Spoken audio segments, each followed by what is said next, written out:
Va ora in onda Che giorno è? Convenevoli formulaici, genetliaci, ricorrenze, commemorazioni, rilevamenti demoscopici e musica per voi. La verità è che sono cattivo, ma questo cambierà. Io cambierò. È l'ultima volta che faccio cose come questa. Metto la testa a posto, vado avanti, rigo dritto, scelgo la vita. Già adesso non vedo l'ora. Diventerò esattamente come voi. Il lavoro, la famiglia, il maxi televisore del cazzo, la lavatrice, la macchina, il CD e l'apriscatole elettrico. Buona salute, colesterolo basso, polizza vita, mutuo, prima casa, moda casual, valigie, salotto di 3 pezzi, fai da te, telequiz, schifezze nella pancia, figli, a spasso del parco, orario d'ufficio, bravo a golf, l'auto lavata, tanti maglioni, Natale in famiglia, pensione privata, esenzione fiscale, tirando avanti, lontano dai guai, in attesa del giorno in cui morirai. Ora, dunque, Radio Libertà, oltre la pagina, anzi no, che giorno è? Oltre la pagina arriva dopo. E allora vi anticipo già cosa vi aspetta in oltre la pagina. Anzi, vi anticipo i numeri, nel caso lo vogliate. I telefoni sono a vostra disposizione. 02 92 94 7222, il numero di telefono. Forse ho detto un 2 di troppo, allora lo ripeto, 02 92 94 7222.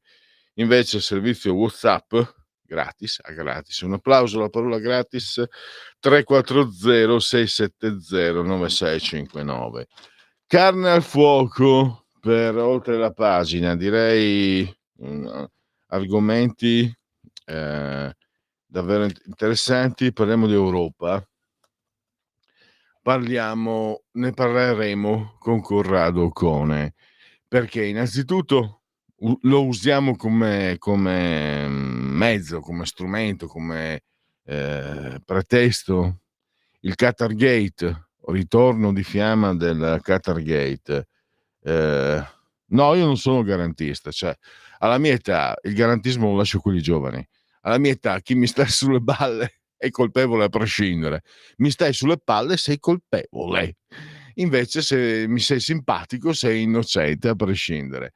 Quindi al di là di questa arbitraria interpretazione detestabile e sbagliata, mi raccomando, la mia è un'interpretazione sbagliata, il Qatargate rivela che non era una bolla di sapone come cominciavo a leggere su certi giornali tipo l'Unità, questi garantisti che sono garantisti non tanto sulla parte ma su chi gli sta simpatico o meno.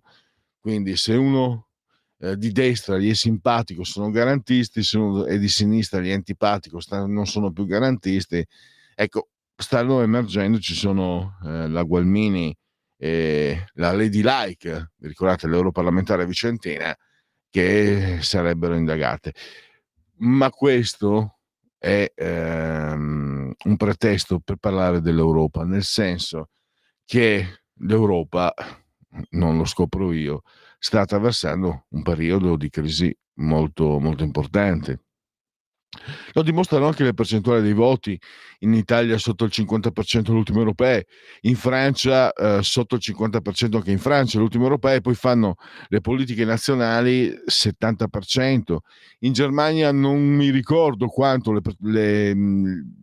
l'afflusso alle europee, ma afflusso record alle politiche nazionali. E questo coincide anche con l'argomento che tratteremo all'inizio del oltre la pagina, per dire che l'interesse del cittadino, la disillusione soprattutto è enorme, il disinteresse è enorme e l'Europa attraversa un momento veramente difficile, è stata messa alla prova duramente, non da adesso. In Italia fin dall'inizio, dal 2002, quando abbiamo scoperto che l'euro ci massacrava, noi comuni cittadini venivamo massacrati dall'euro. Per esempio i dipendenti pubblici avevano un adeguamento, lo so perché sono stato dipendente pubblico per un anno quando c'era l'euro, invece nel privato no, e quindi siamo stati massacrati. Poi la crisi dei subprime che si è riverberata nel 2008, soprattutto 2009, 2010, si è riverberata in Europa. Poi il regime di restrizione economica, quello con Mario Morti in Italia, per esempio.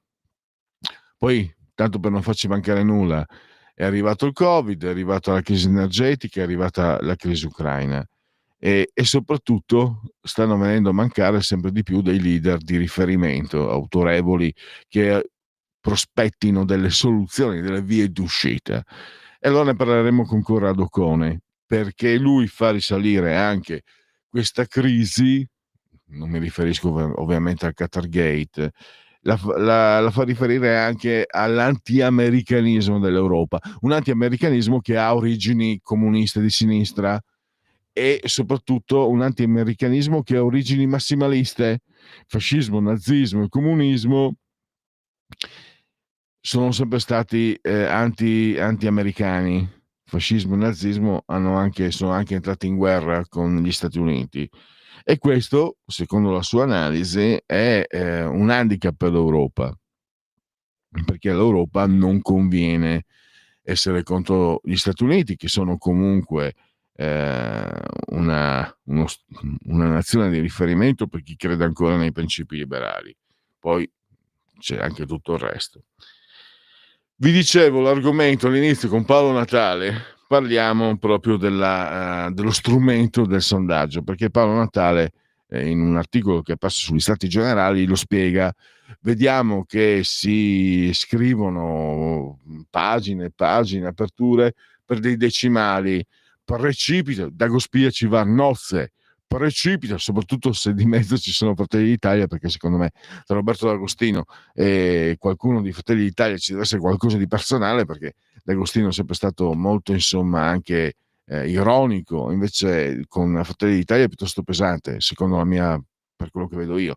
Se di fatto, non so, Fratelli d'Italia perde da 27,9 va a 27,6, Dagospia precipita la Ducetta, subito il titolo. Ecco, non è così, perché la prospettiva, intanto ci insegna il professor Natale, il margine di errore non è dello 0,2, è del 2% in queste quelle che io chiamo rilevamenti demoscopici. E poi per avere un trend di riferimento bisogna guardare non le settimane, ma gli anni, e da questo esame emerge, questo sì, questo seriamente, che Giorgia Meloni sta perdendo colpi.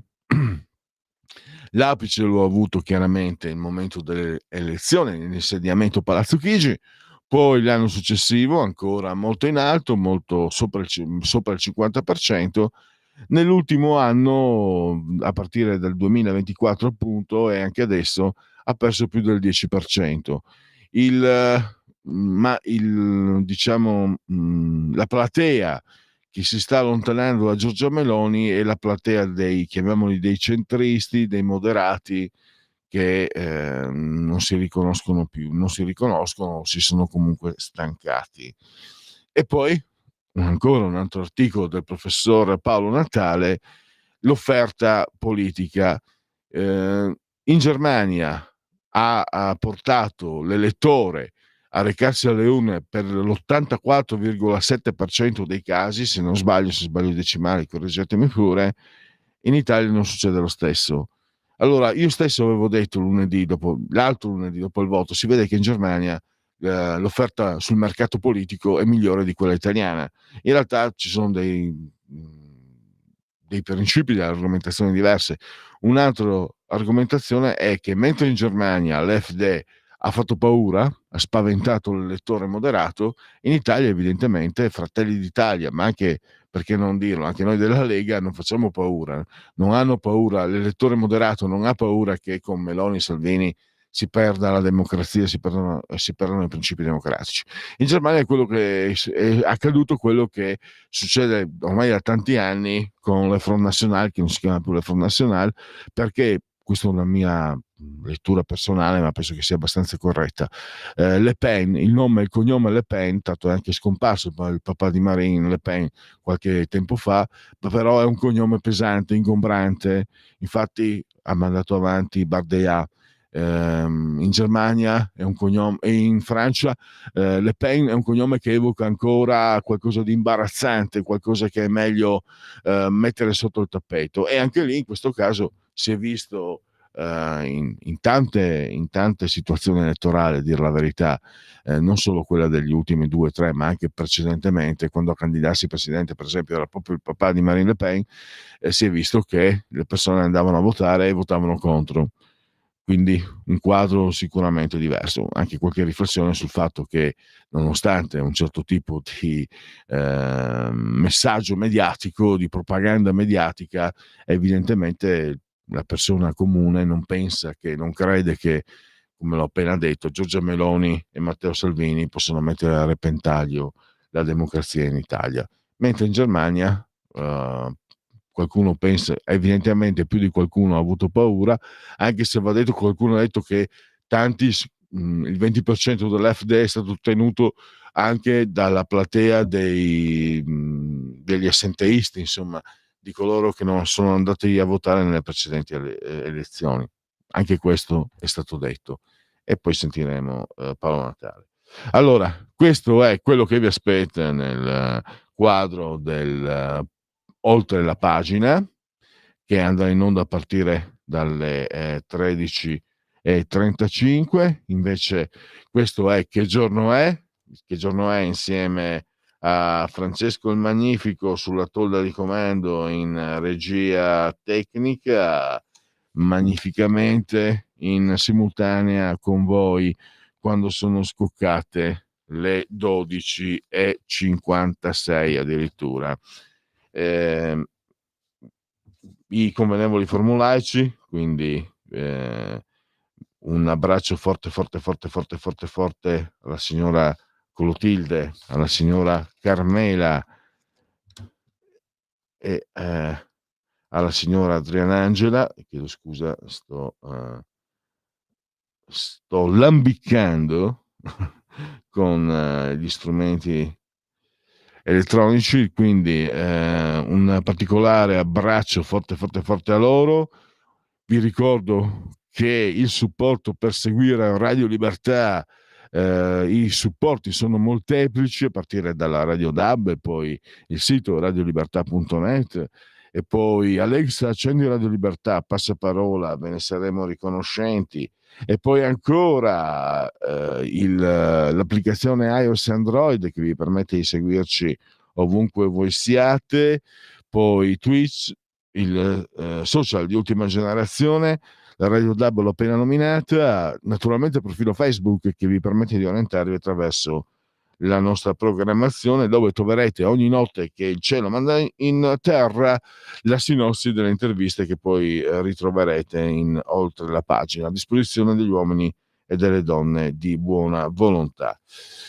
Insieme a noi, quindi, con temperature che secondo la Commissione interna si sono attestate a 24,5 gradi centigradi sopra lo zero, mentre esternamente sono 16,2 i gradi, 40% l'umidità, 1027,7 in millibar la pressione.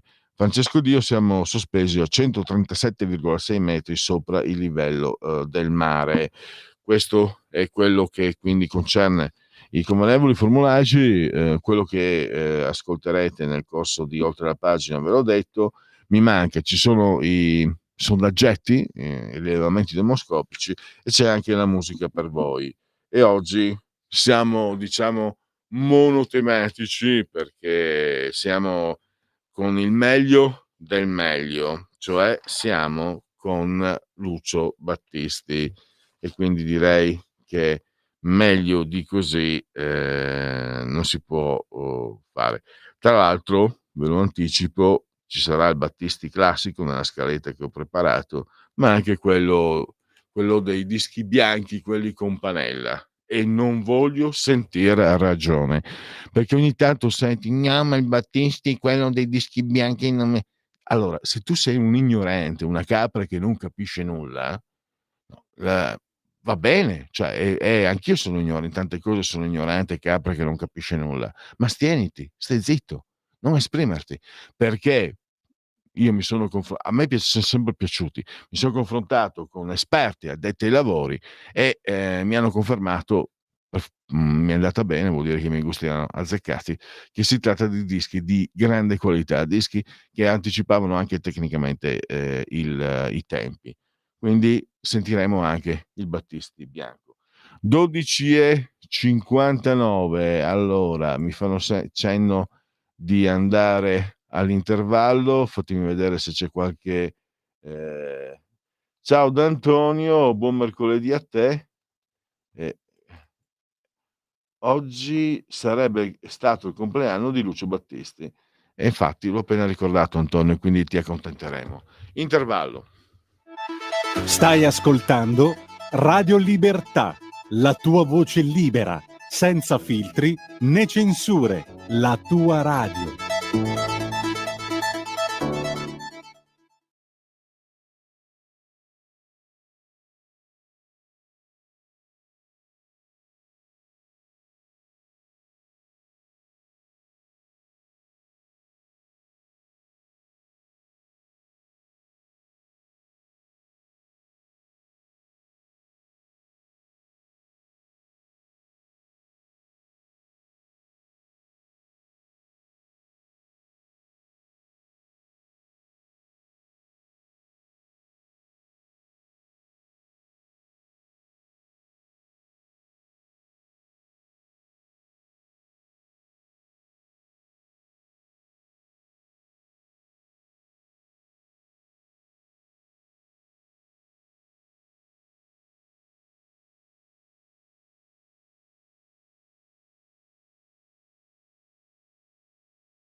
Insomma, mi stava dicendo fuori onda Sveva, che saluto, che si è avvicinata con Francesco, anche lei magnificamente sulla torre di comando di regia tecnica.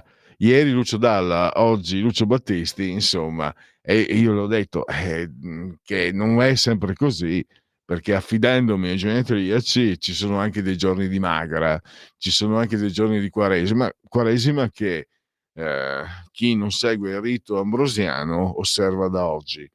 E io faccio il furbo, non sono ambrosiano, ma seguo il rito ambrosiano e quindi fino a sabato bagordi, soprattutto culinari. E Lucio Battisti, quindi avete sentito. Allora andiamo con i genetriaci, Rico Renze, commemorazioni del 15° giorno di ventoso mese del calendario repubblicano. Per tutti è un mercoledì, miarqui 5 di marzo, anno domini 2025.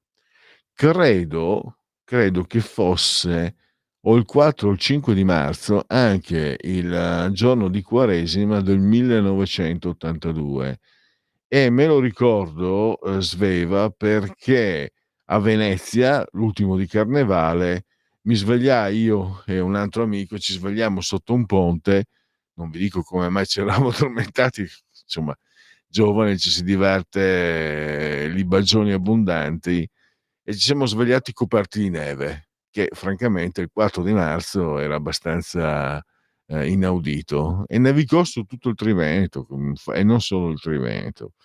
Per questo me lo ricordo, che poi il Carnevale Alto comporta la Pasqualta, non si dice neanche Carnevale Alto, Pasqualta sì. Giambattista Tiepolo, quindi rimaniamo a Venezia, rimaniamo con uno dei massimi protagonisti pittorici, il massimo artefice del Rococò, che poi ebbe anche, diciamo, lasciò, come avendo un corredo genetico di prim'ordine, evidentemente, lasciò anche all'arte in eredità i figli Lorenzo e Giandomenico, anch'essi pittori di vaglia, uno molto attivo a Udine, se non ricordo male, non ricordo quale dei due. Poi abbiamo Ettore Bocconi, lui è un figlio d'arte, non nel cognome del padre, è figlio di Ferdinando. Il padre, che era un despota schifoso, credo venisse da Voghera, sì, proprio aveva maltrattava i suoi dipendenti, siamo fino all'800, primi 900, e che avevano organizzato proteste sindacali, ed era fondatore dei grandi magazzini che poi divennero la Rinascente, e il figlio anche poi lasciò in eredità delle risorse per l'Università Bocconi, quindi un mecenate, forse il padre non proprio. E poi, da quello che ho letto, Rosa Luxemburg, il socialismo rivoluzionario, è stata non dunque, lei è stata sicuramente segretaria, credo fosse anche fondatrice della Lega, statemi bene a sentire, la Lega Spartachista, Spartaco, spezza le catene. La libertà, ha detto Rosa Luxemburg, che era di origine polacca, credo sia morta in Italia, la libertà è sempre la libertà di dissentire.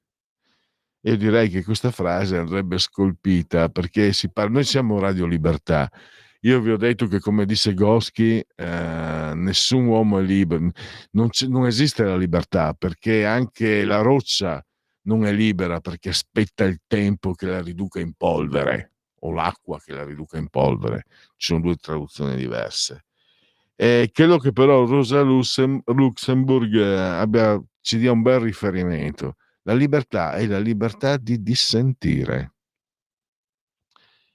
che poi va gestita, perché se noi ci ricordiamo un romanzo breve, racconto lungo, Bartleby, lo scrivano, dell'autore di Moby Dick, di Melville, abbiamo Preferirei di no, che è davvero una gestione della libertà molto sofisticata. Preferirei di no. Poi abbiamo un attore, quando ero bambino io era molto molto molto popolare, Rex Harrison, 2 nomination, un Oscar, il dottor Dolittle. Era il film dove il protagonista parlava il linguaggio degli animali. È stato anche rifatto, credo, negli anni '90. Poi abbiamo il grande Ennio Flaiano. La stupidità degli altri mi affascina, ma preferisco la mia. Ennio Flaiano, che è stato anche lo sceneggiatore di Federico Fellini, poi ci fu una, una, una frattura enorme. Allora, i contenuti sono emersi recentemente, perché si disse che ci fu un grande alterco, ci fu un litigio tra Federico Fellini ed Ennio Flaiano. A quanto pare Federico Fellini, che era un dissacratore di natura, apostrofò pesantemente la figlia di Flaiano. La figlia di Flaiano era quello che oggi si dice disabile, portatrice di handicap qualche anno fa, ma a quanto pare Fellini usò termini più pesanti, tipo spastica. Flaiano rimase molto ferito da questa ferocia, da questa uscita, chiamiamola così, infelice se posso dirlo, di Federico Fellini, e i due ruppero, anche con, secondo me, detrimento del cinema italiano, perché i due, Flaiano e Fellini, hanno dato veramente all'arte, al cinema italiano, ma soprattutto all'arte e ai nostri spettatori, capolavori indimenticabili. Mi sembra ci sia una prima telefonata, la parola a chi ce l'ha. Pronto?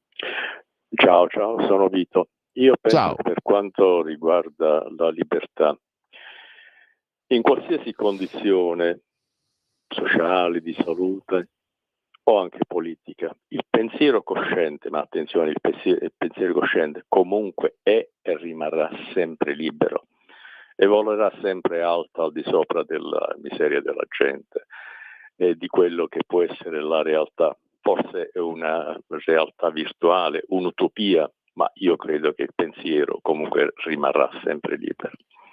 Che ne dici tu, Pierluigi? Diciamo che nella sua forma espressione astratta ha la potenzialità per essere libero, poi però bisogna vedere i condizionamenti interiori, l'autocensura la chiamano. Questo Però hai ragione. Il pensiero cosciente, quello quando è cosciente, quando non è gravato da condizionamenti o da lavaggi del cervello, quando sei cosciente della tua Vito, identità. sono concorde con te. Il pensiero ha sempre l'opportunità, l'opzione della libertà ce l'ha sempre. Poi però c'è l'imperfezione e la finitezza del mondo umano. Però Esatto, di sì, partenza sì. è giusto quello che dici, condivido. Ok, ciao, grazie. Grazie Vito. Allora, intanto io invece mi ero dato, perché devo dare io le risposte che non sono all'altezza, ma usare Cioran. Allora, senti Vito, ti do una frase di Cioran, perché tanto la mia risposta non è che un'idea spegne un piacere e crea una voluttà. Assopendo i riflessi si risvegliano le riflessioni. Si pensa solo quando la vita si arresta. Questo è Cioran, non è diciamo, non è acqua fresca. Allora, ero rimasto fermo a Ennio Flaiano. Mario Pannunzio, un altro grande pensatore liberale soprattutto del secondo dopoguerra. Lui fu il fondatore della rivista Il Mondo, che fosse un settimanale, ma non vorrei sbagliare, e fondò poi il Partito Liberale e successivamente anche il Partito Radicale. È una figura molto citata, molto citata. E poi abbiamo un altro gigante, Pierpaolo Pasolini. La volgarità, ha detto Pasolini, è il momento di pieno rigoglio del conformismo. Vi dicevo ieri no, ti dicevo del libro, delle lettere, del rapporto epistolare tra lui e quella che non era la sua fidanzata, di Mascheroni. Se non l'avete, fate quello che volete. Cioè, io sono rimasto colpito, intanto perché Mascheroni è davvero è uno dei massimi giornalisti da terza pagina, che brutta espressione, culturali che si occupano di cultura in Italia. È forse veramente uno dei pochissimi intellettuali liberi. Oggi leggevo anche una bella intervista a Massimo Fini. Massimo Fini però è in una fase crepuscolare, è urticante. Forse Massimo Fini, quello di oggi, che a me piace tantissimo, tantissimo, non è però quello di 20 o 30 anni fa. Invece Mascheroni direi che è nel pieno di quello che lui può darci come pensiero, ed è anche sia nel suo Giù la maschera in prima pagina sul giornale che poi nei suoi articoli. E il suo articolo è meraviglioso su Pasolini e su queste lettere a quella che non poteva essere la sua fidanzata. Tu l'hai letto poi, Sveva, l'articolo? Casomai sappimi dire cosa ne pensi, che mi interessa. Poi abbiamo Dean Stockwell, una nomination, 0 Oscar. La nomination credo l'abbia avuta per Una vedova allegra ma non troppo. Lui faceva la parte del boss mafioso. La mamma è italiana, la mamma di Dean Stockwell è italiana. Non dico altro. Poi da Poggio Bustone, Rieti confina con Frosinone, sapeva che lo sì? No? No, niente. Comunque lui Rieti, Poggio Bustone, Rieti ha dato i natali a lui, a Lucio Battisti. Ho trovato questa frase che non conoscevo, mi ha stupito. Io ho del talento, lo dico senza mezze parole, perché non sono un ipocrita. Io mi sarei imposto comunque. Eh, eh, Nient'altro da aggiungere. Io direi che poi la storia dimostrò che aveva ragione. Bernard Arnault, che è il quinto più ricco del mondo, ha un impero, tra cui anche Dior. I miei amici milanisti avevano fatto la bocca dolce, avevano fatto il becco gentile, avevano fatto la speranza, perché un po' di anni fa si diceva che Arnault stesse comprando il Milan. E io dissi, ma perché non si prende l'Inter invece? E non si è preso nessuna delle due, evidentemente non gli conveniva. Comunque, Monsieur Arnault, nous sommes ici. Mi raccomando, mi raccomandi. Allora, perché poi, perché danno fastidio ai ricchi? Cioè io personalmente capisco che ti dia fastidio, capisco perché io sono così. Io ho l'idiosincrasia del potere. Il potere mi tengo lontano, mi fa schifo. Detesto anche gli insegnanti perché sono portatori di potere, i giudici, i poliziotti, chiunque abbia del potere mi dà fastidio di natura. Poi chiaramente medi, gestisci, eccetera. Allora, se qualcuno detesta il potere, dentro di me scatta qualcosa che me lo fa capire, mi fa capire perché nascano queste spinte, addirittura mi viene da dire antagoniste, ma certo non è il mio caso.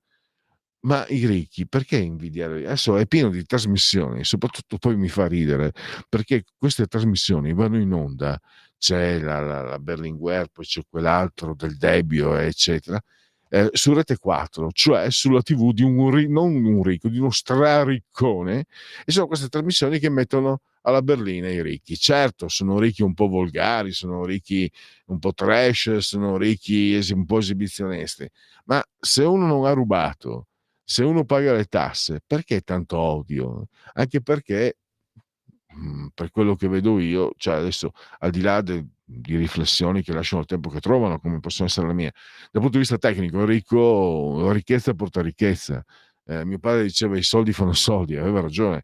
Anni fa, con il governo Mario Monti, 2011, che era sostenuto anche dalla sinistra, dovette in qualche modo cedere e dovette tassare in modo molto pesante gli yacht, no? Le barche di lusso. Se non che uno dei fabbricanti di questi yacht, il più prestigioso credo, che era in Liguria, cosa ha fatto? Dopo questa pesante tassazione ha smesso di produrre gli yacht in Italia, ma non ha smesso di produrli. Lo hanno chiamato a Monte Carlo offrendogli una tassazione di credo la metà, adesso tecnicamente non ricordo, ma molto inferiore, e lui è andato là. E gli operai che aveva in Italia sono rimasti con le pive nel sacco, sono rimasti senza lavoro, col culo a nudo, per accontentare quelli che nemici della ricchezza, bisogna tassare la ricchezza, eccetera. Se litighi coi ricchi, sono i poveri che pagano il conto, mettetevelo in testa. Ma niente da fare. Se si capisse questo concetto, che secondo me è abbastanza giusto naturale, uso un termine che non c'entra, comunque un concetto abbastanza logico e naturale, sono le logico, molto molto molto logico, forse non esisterebbe il comunismo, non sarebbe mai esistito il comunismo. Poi abbiamo l'ex direttore della Padania, scomparso un po' di anni fa, Giuseppe Baiocchi. Poi abbiamo un grande attore, credo fosse nel 97, salì alla celebrità perché Rai 3 trasmise il suo Vajont, era una rievocazione della tragedia del Vajont. Marco Paolini, che tra l'altro è bellunese anche di nascita, di origine, e da quel momento sicuramente è uno degli, diciamo, degli uomini di teatro, televisione, forse ha fatto anche cinema, mi sembra, più popolari.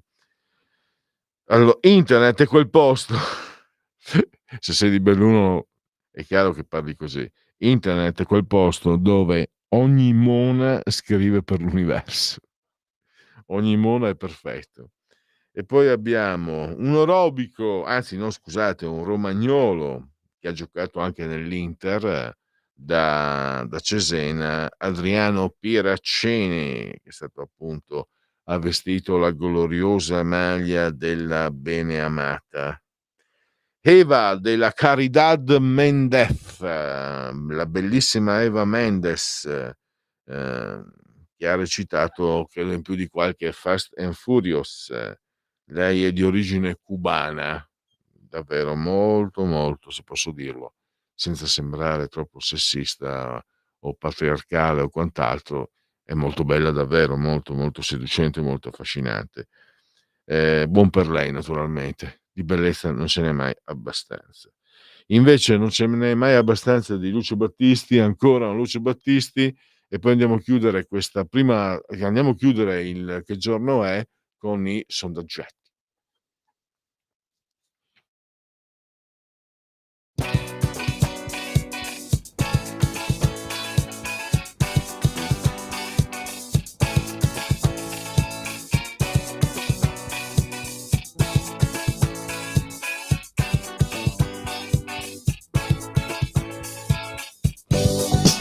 Ancora tu. Non mi sorprende, lo sai. Ancora tu. Ma non dovevamo vederci più. E come stai? Domanda inutile. Stai come me. Ci scappa da ridere. Amore mio, hai già mangiato o no? Ho fame anch'io e non soltanto di te. Che bella sei, sembri più giovane. O forse sei solo più simpatica. Oh, io lo so cosa tu vuoi sapere. Nessuna no, ho solo ripreso a fumare. Sei ancora tu, purtroppo l'unica, ancora tu,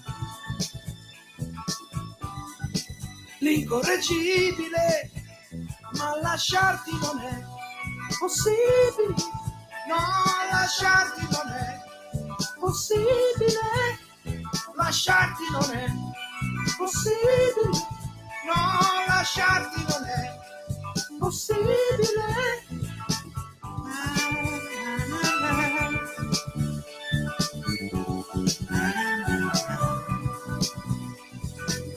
Na, na, na, na.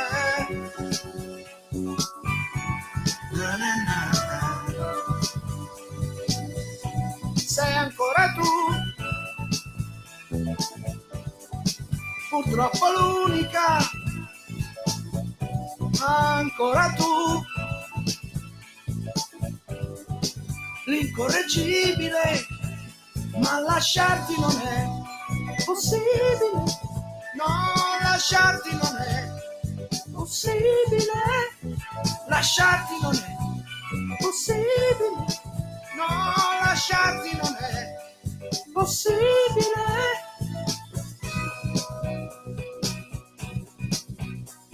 Disperazione, gioia mia, sarò ancora tuo, sperando che non sia follia, ma sia quel che sia. Abbracciami amore mio, abbracciami amor mio, che adesso lo voglio anch'io.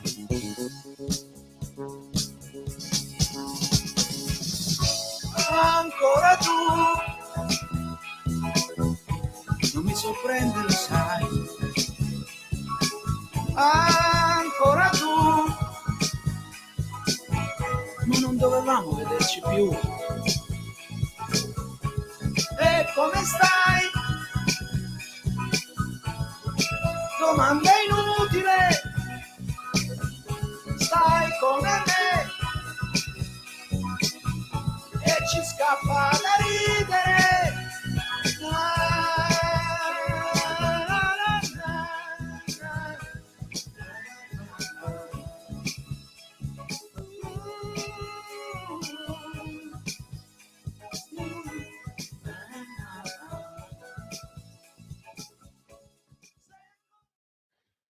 Allora, andiamo verso i sondaggetti, però ci sono interventi vostri. Questa è dall'Avatar, un'ascoltatrice. La repentina decisione di Zelensky a firmare l'accordo con Trump non promette niente di buono. Cosa gli ha promesso l'Europa a nostra insaputa? Mi suona molto strana la faccenda. Non credo che Zelensky si sia convinto. Anche questo è uno spunto. Ringrazio l'ascoltatrice. Ti do una risposta, apro a caso un Cioran. Dio è l'erede di coloro che sono morti in lui, così ci si separa facilmente da se stessi e dal mondo, lasciando che Dio prosegua il filo di tante tristezze e di tanti abbandoni. Cioè, questo è davvero un libro magico. Ma qualsiasi, dicevo a Sveva, che ne ho letti tanti, raccolte, parlavo di sommario di decomposizione, questo è Il crepuscolo dei pensieri. Ho letto diversi, sono tutti raccolti di aforismi di Cioran. Poi ho scoperto, pensavo di aver letto tutto, invece ho scoperto che ho letto sino alla metà. Però qualunque testo tu compri, lo apri, leggi, e davvero sono davvero libri magici, anche se Cioran non so se amerebbe una definizione così sciocca e superficiale, ma Cioran era in grado anche di soprassedere alla superficialità e alla scioccheria. Mi piace dire scioccheria, è più bello di sciocchezza. Andiamo allora, perché il topo mi fa dispetti, il mouse. Allora, andiamo sui sondaggetti. Proiezioni demoscopiche. Abbiamo occupati e disoccupati a gennaio 2025. Rispetto al mese precedente, la crescita degli occupati si associa alla diminuzione dei disoccupati e degli inattivi. L'aumento dell'occupazione è pari allo 0,6%, cioè 140.000 unità. Riguarda uomini e donne, dipendenti autonomi, tutte le classi d'età, ad eccezione dei 35-49 anni, tra i quali il numero di occupati diminuisce. Il tasso di occupazione sale al 62,8%, cioè più 0,4 punti.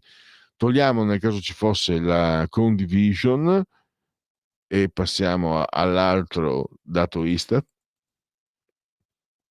Prezzi della produzione dei servizi nel quarto trimestre, i prezzi del 2024 ovviamente, i prezzi della produzione dei servizi sul mercato business aumentano dell'1,3% su base congiunturale e del 4,8% su base tendenziale.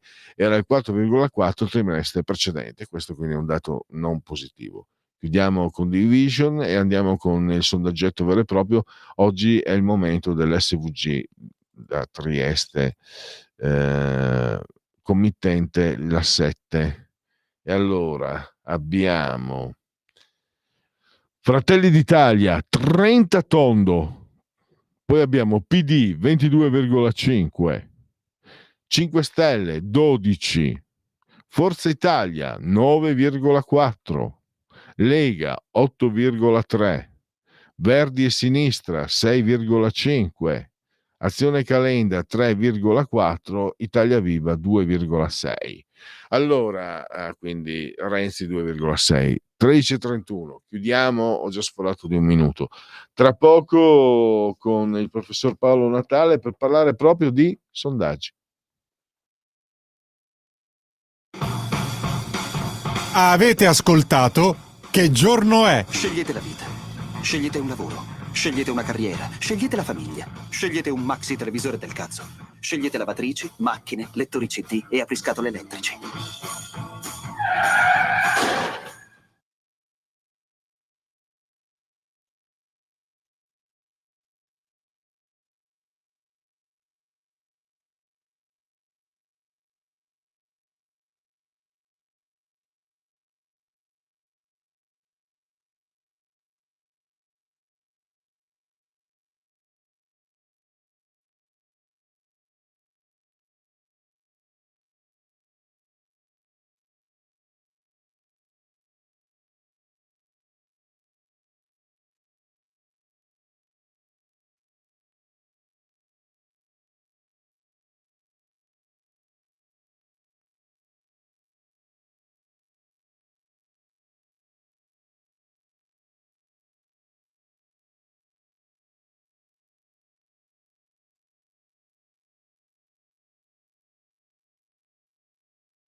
Va ora in onda Oltre la pagina.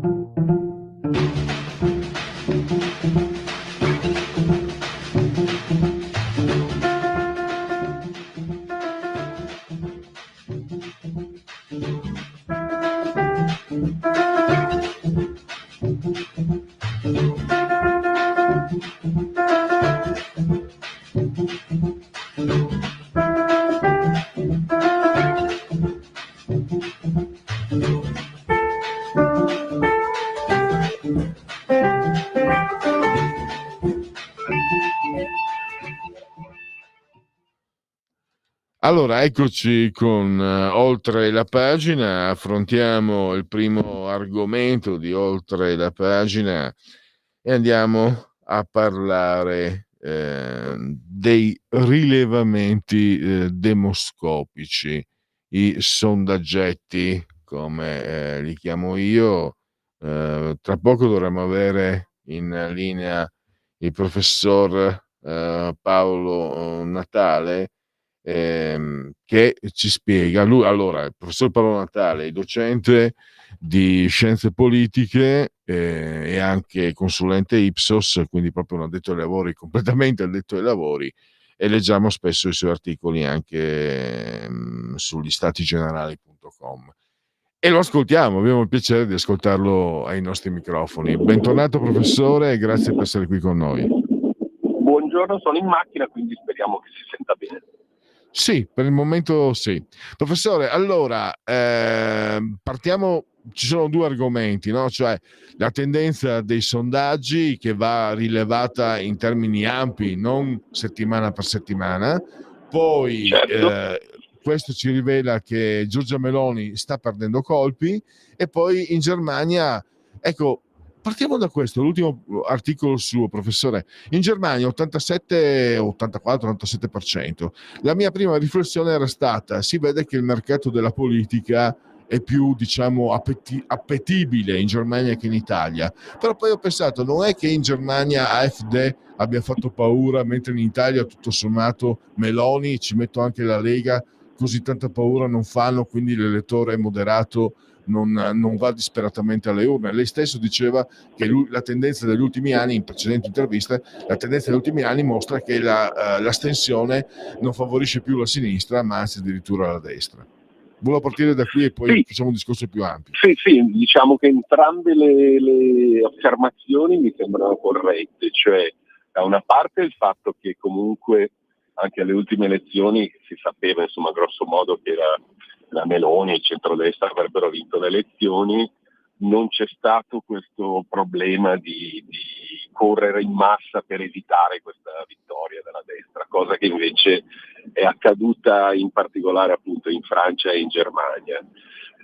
Dall'altra però è anche vero che in realtà sembra che diciamo che l'elettorato non italiano sia molto più sensibile a questi fattori, e questo probabilmente non è una cosa carina, nel senso che non si mobilita né a favore né contro. Ovviamente in Germania c'è andata tanta gente perché molti hanno votato l'AfD, molti hanno votato invece contro di loro, e quindi di fatto è successo che il problema italiano rimane quello che è, cioè che non si riesce a farlo interessare, insomma, alle politiche. Sembra che ormai ci sia un'apatia di fondo che coinvolge un po' tutti gli elettori, e quindi non riescono a essere così, non so come dire, professore, a far sì che la gente si interessi un po' di più e vada a votare, che poi sarebbe anche una cosa carina, insomma, al di là del voto a destra o a sinistra.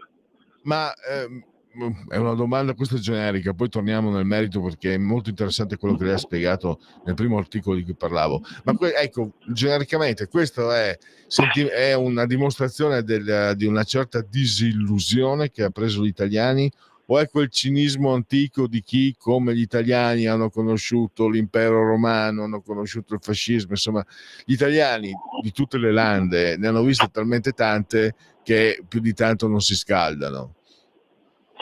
Ma un po' è così, un po' in realtà è come adesso sta per uscire un libro che ho scritto insieme a due miei colleghi proprio sull'astensionismo, e l'idea è che comunque mentre una volta la gente andava a votare perché si sapeva, le subculture cattolica, socialista, eccetera, davano in qualche modo, incentivavano proprio la partecipazione.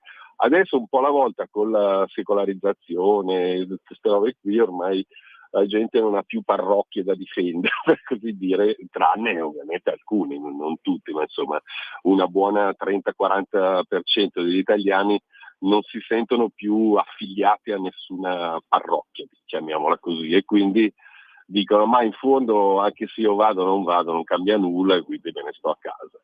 E questa è una cosa, appunto, l'ho chiamata un'apatia di fondo dell'elettorato, una tendenza apatica insomma, dell'elettorato, che alla fine però fa diventare la democrazia non più partecipativa, ma come se fosse una democrazia passiva in qualche modo, cioè che la gente dice fate quel che volete, tanto.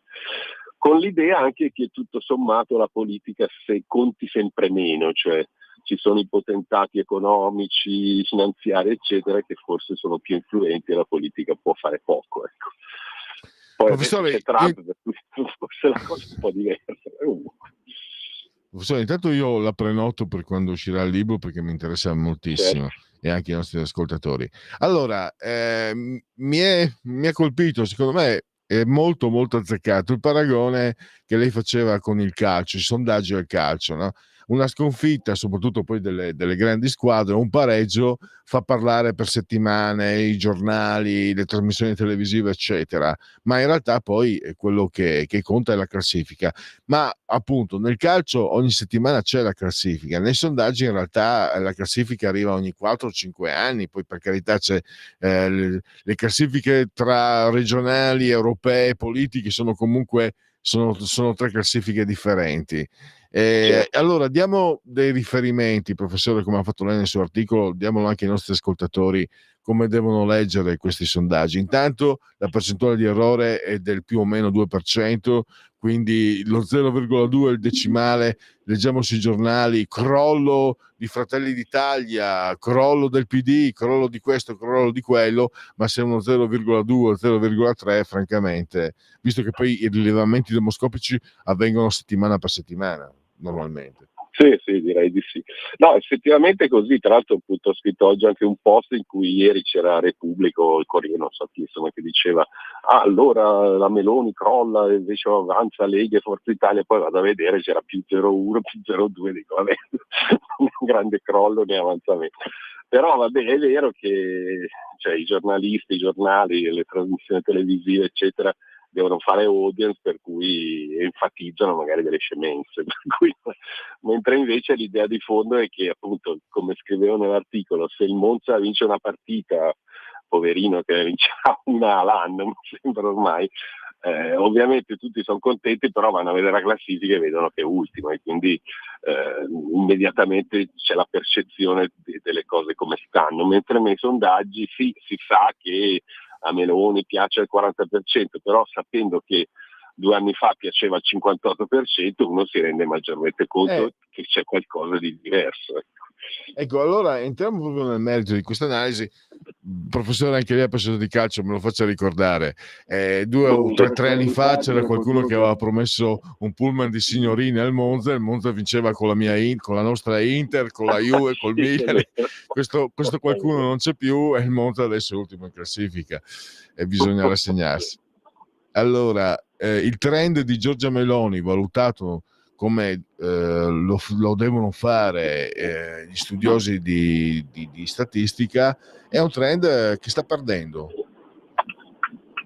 Sì, sta perdendo. È vero che insomma il picco massimo è stato ovviamente la famosa luna di miele, insomma, quando tutti appena ha vinto le elezioni, quindi tutti salgono, come si suol dire, sul carro del vincitore. Poi un po' alla volta ovviamente alcuni, soprattutto quelli diciamo così di non vicini al centrodestra ma un po' astensionisti eccetera, poi iniziano a disamorarsi un po' come hanno fatto con Renzi, se vi ricordate, la stessa cosa, quindi è ovvio che dopo un paio d'anni la gente inizia un po' a dubitare della fiducia insomma, che ha avuto nel momento in cui ha vinto le elezioni. E questo ovviamente non significa che poi perderà le prossime, significa soltanto che non riesce più a convincere i cosiddetti astensionisti, o comunque il ventre molle, come lo chiamo io, della popolazione, che capisce che in fondo, come dicevo prima, o pensa che in fondo un partito o un leader vale l'altro, alla fine non hanno più questo atteggiamento salvifico nei confronti di chi ha vinto le elezioni, ma per così dire si lasciano andare alla disillusione, insomma, le cose che dicevo prima, l'apatia, eccetera. Questa è una cosa che capita spesso, insomma. Professore, mi sembra che non si capisca da che parte sta perdendo, no? Perché poi le cifre sono chiare e inequivocabili. Però io per esempio non capisco se stia perdendo al centro o a destra. Soprattutto mi sembra che stia perdendo, ma non ci sono quelli che guadagnano. Che guadagnano questo è vero, cioè, è ovvio che non è che qualcuno ne approfitti. Come dicevo prima, il problema vero è di quelli della massa di astensionisti che continua a aumentare, e quegli astensionisti in realtà decidono, per così dire, se la fiducia verso una certa personaggio pubblico, insomma è un leader eccetera, aumenta o diminuisce, però non ha niente a che vedere con il risultato elettorale, perché il risultato elettorale dipende da quelli che vanno a votare, che sono sempre meno, però votano, alla fine comunque decidono le sorti del paese loro. La cosa bruttina secondo me è che è esattamente questo, cioè che chi decide poi come andrà il paese è, come dire, è sempre una numerosità sempre più bassa, insomma.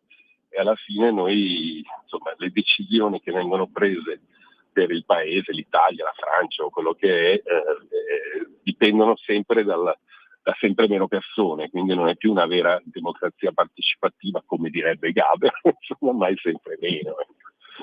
Non c'è più questa forte partecipazione elettorale.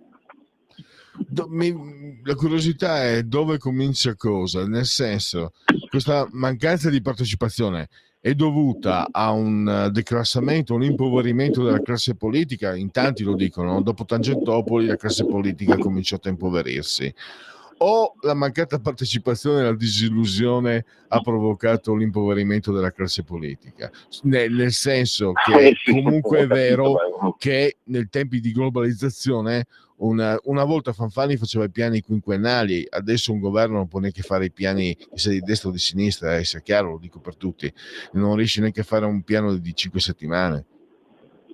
Sì, questo è vero.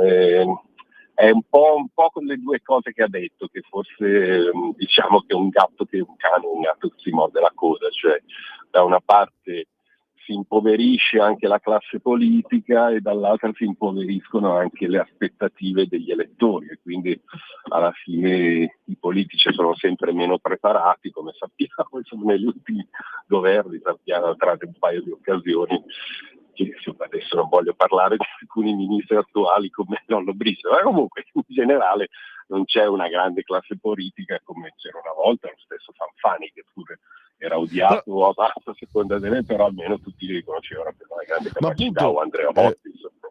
Professore, ma a me viene sempre la paura che sia reciproco, cioè questo impoverimento anche da parte nostra, parlo per me cittadino, perché un tempo al politico si chiedeva serietà, si chiedeva che non bloccasse i treni, si chiedeva a un parlamentare che non sparasse alla gente a Capodanno, si chiedevano queste cose. Adesso mi sembra che il cittadino voglia la rissa televisiva, si appassiona solo se c'è rissa, se c'è insulto, se c'è baruffa, altrimenti non viene attratto.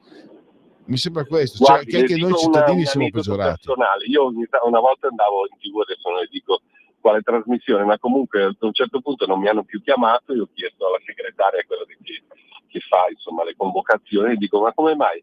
E dici: perché tu sei troppo imparziale, insomma non crei rissa, cioè racconti le cose in maniera imparziale, quindi i conduttori insomma si seccano perché non c'è la rissa in studio. E ho detto: vabbè, meglio così, cioè, non è che cambio idea, rimango così. Ma vede, probabilmente professore, questo è quello che anche sentono a volte i cittadini stessi.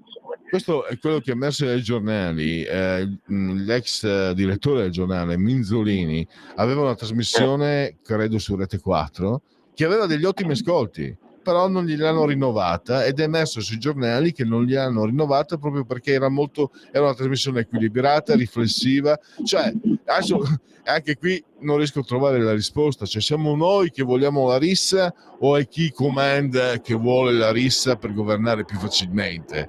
Non lo so, non riesco a trovare risposta. Non lo so neanch'io, però probabilmente insomma la conflittualità si sa che fa audience da una parte e fa anche partecipazione politica dall'altra. Insomma, quando c'era Berlusconi c'erano gli anti-berlusconiani e i pro-Berlusconi, quindi andavano a votare tutti, come dicevo prima, per ciò che riguarda appunto la situazione ad esempio in Germania, in Francia, eccetera, cioè situazioni che favoriscono la partecipazione proprio per questo. Professore, la lascio ai suoi impegni, la ringrazio davvero. Leggiamo gli articoli del professore sugli statigenerali.com e anche le sue interviste su Italia Oggi e altro ancora. Professore, la ringrazio, buona giornata, buon lavoro e a risentirci. Mi raccomando, le chiedo veramente di poter parlare del suo libro appena sarà dato alle stampe. Tra un mesetto dovrebbe essere in pubblicazione, quindi verso fine marzo. Anche noi dovremmo essere qua tra un mesetto, incrociando le dita. Grazie professore. Va bene, grazie a voi, buon lavoro. Allora, andiamo avanti. Andiamo a vedere gli interventi. Allora, qui c'è, vediamo se questo che dall'avatar, come si pronuncia? Avatar o Avatar? Avatar, grazie. Allora, questo storia delle radio private italiane, convegno Palazzo Pirelli, oggi alle 16, Belvedere Iannacci. Francamente, anche se è brutto dirlo, non me ne puoi portare nemmeno.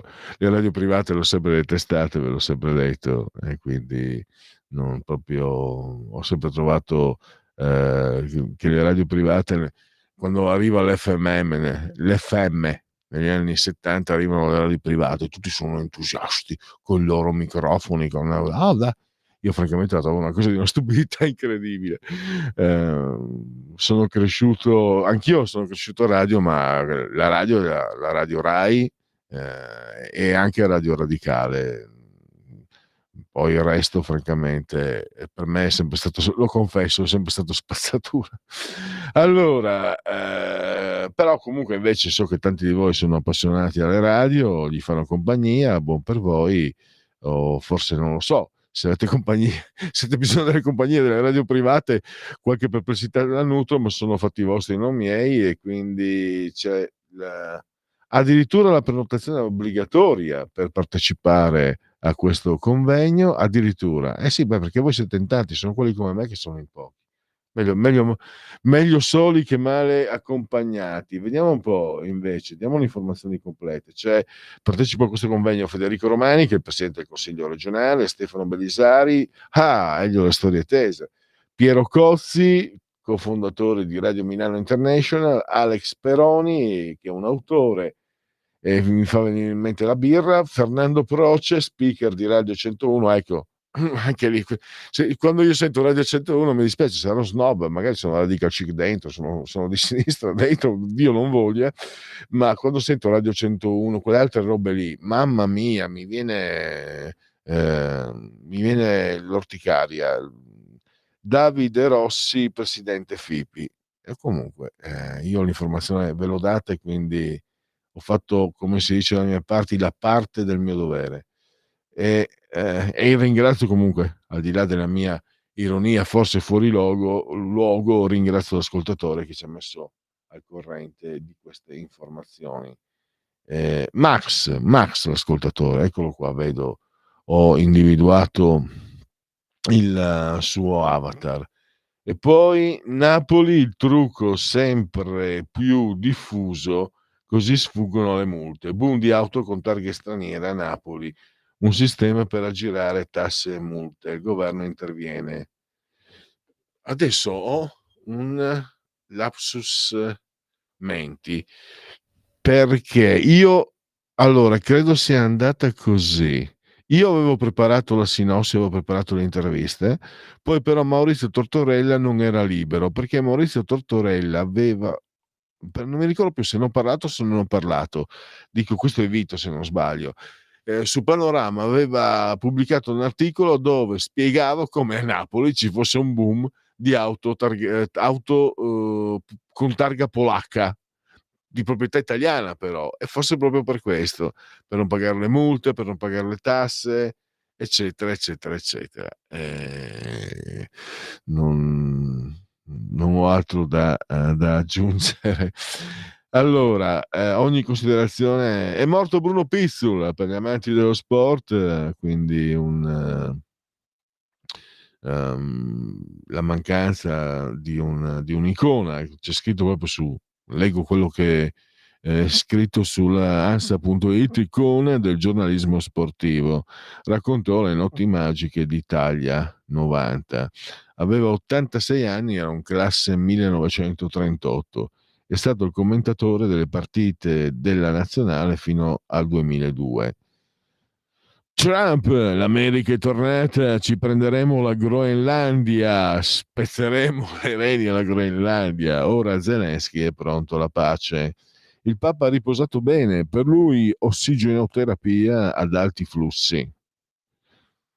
Io qua faccio i fioretti, sappiatelo, perché a me Bergoglio, Francesco, per motivi imperscrutabili, il mio cervello non mi fa condividere quello che dice il Santo Padre, ma è scattato qualcosa per cui quando io sento che sta meglio sono contento. Penalisti, il governo vada avanti con la riforma, Meloni, carriere separate necessarie. Il reddito di libertà aumenta da 400 a 500 euro al mese, al fondo per le donne vittime di violenza 30 milioni in 3 anni. Von der Leyen presenta Rearm Europe, 800 miliardi per la difesa. Siamo minacciati al vertice anche 30 miliardi di aiuti a Kiev. E questo io parlo, sto pensando a voce alta con chi ci ascolta e sono comunque 800 miliardi per la difesa comune in Europa. Vedrò di approfondire. Non so cosa ne pensate voi, ma io sono mi avrebbe voglia di dire basito, ma è un termine che non userei nemmeno sotto tortura. Cultura partenopea, scrive questo ascoltatore, riferendosi evidentemente alla vicenda delle targhe polacche a Napoli. Il calcio perde la sua voce, è morto Bruno Pizzul, aveva 86 anni. L'ultima intervista al Corriere, sono pigro senza patente. Questa è l'apertura del Corriere. Svolta del giallo del delitto del bidello, ucciso prima di Natale con 3 colpi in testa, arrestata la figlia 46enne. L'autismo esploso, il fentanyl all'Ucraina, cosa ha detto di vero e di falso Trump? La CIA conferma stop ad armi e intelligence.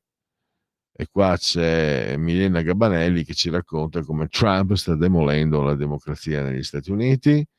Inchiesta urbanistica, gli indagati parlano di Foti, Lupi, Morelli e Salva Milano dettato ai parlamentari. Sala, chi ha sbagliato paghi.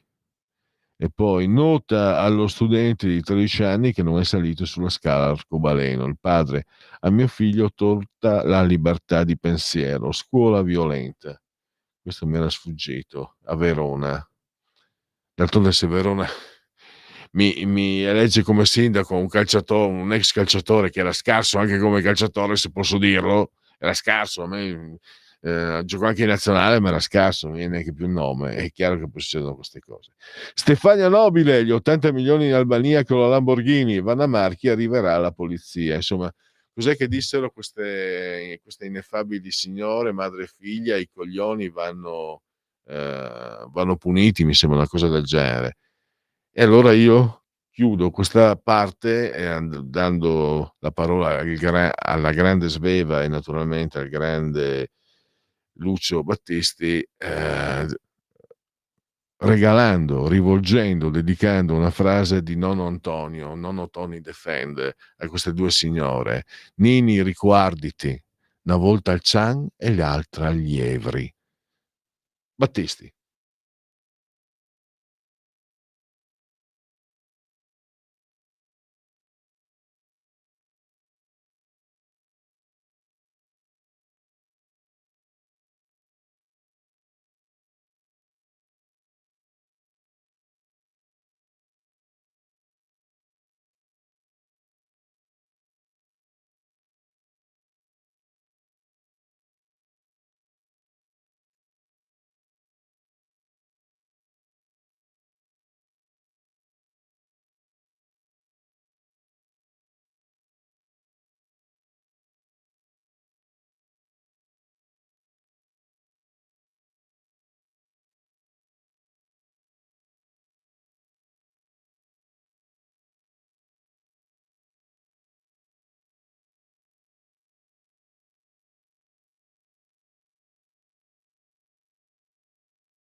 Coming Soon Radio, quotidiano di informazione cinematografica.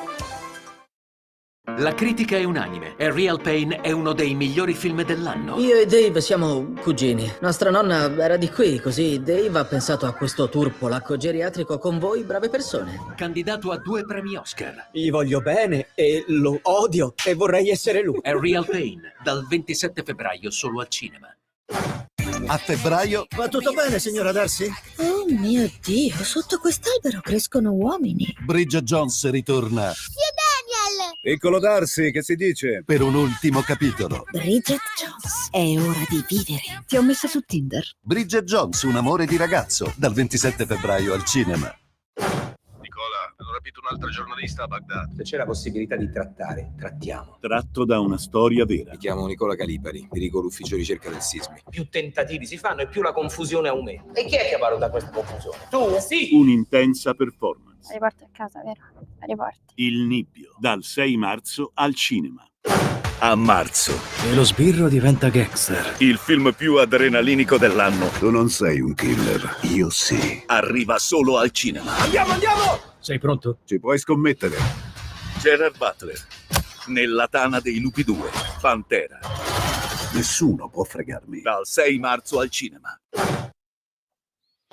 Eccoci di nuovo in diretta in simultanea quando sono scoccate le 14:07. Andiamo a leggere un po' di altre aperture. Ve l'ho detto, l'apertura dedicata a scomparsa, alla commemorazione a questo punto di Bruno Pizzul. Poi abbiamo stabile ma non fuori pericolo, il Papa riposato, ossigeno ad alti flussi, niente maschera, furta a Pizza Out 7.000 euro di danni al locale dei ragazzi autistici, niente offerte, venite a pranzo.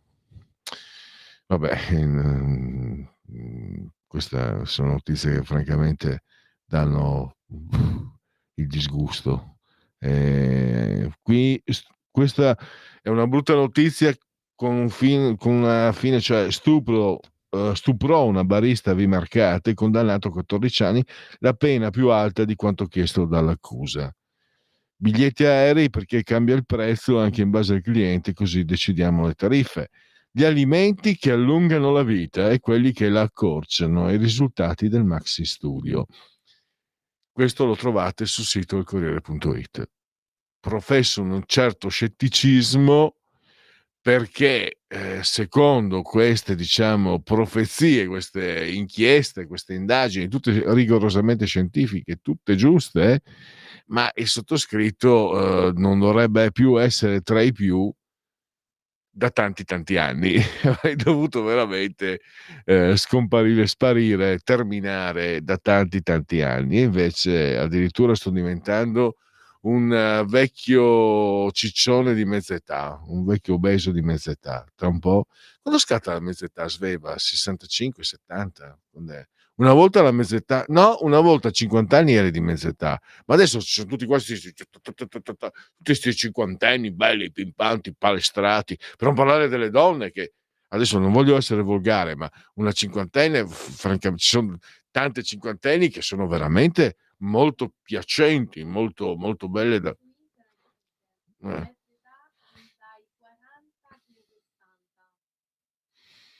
Secondo me, dal punto di vista culturale, tieni presente che già negli anni 90 lessi che l'adolescenza, che aveva come termini di riferimento i 20 anni, era adolescente fino ai 20, 21, eccetera, negli anni 90 avevano spostato lì la sociologia, chiaramente Freud e tutto il resto, ci sono gli studi, eccetera, si era spostata ai 30 anni. Quindi eri adolescente fino ai 30 anni già negli anni 90.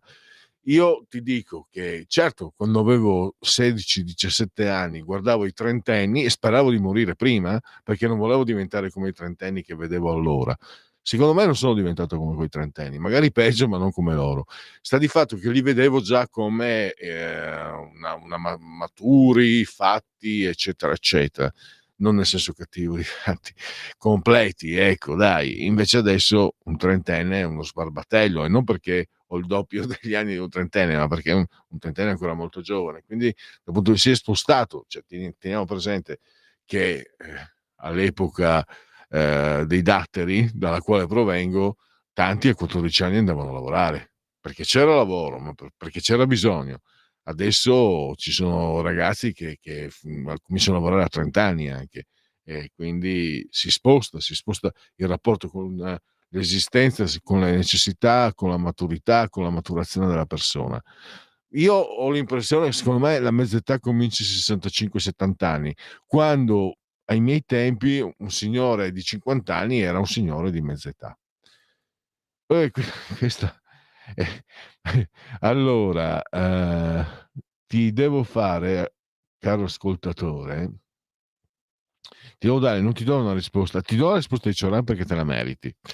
E poi ti do, però prima di tutto ti do una risposta alla Gaber. Ti piacciono le domande dirette? Perché ci credi nella reincarnazione? Vita dopo vita, dialoghi con reincarnati. Negli anni 70 la reincarnazione era una tematica che era molto molto in voga.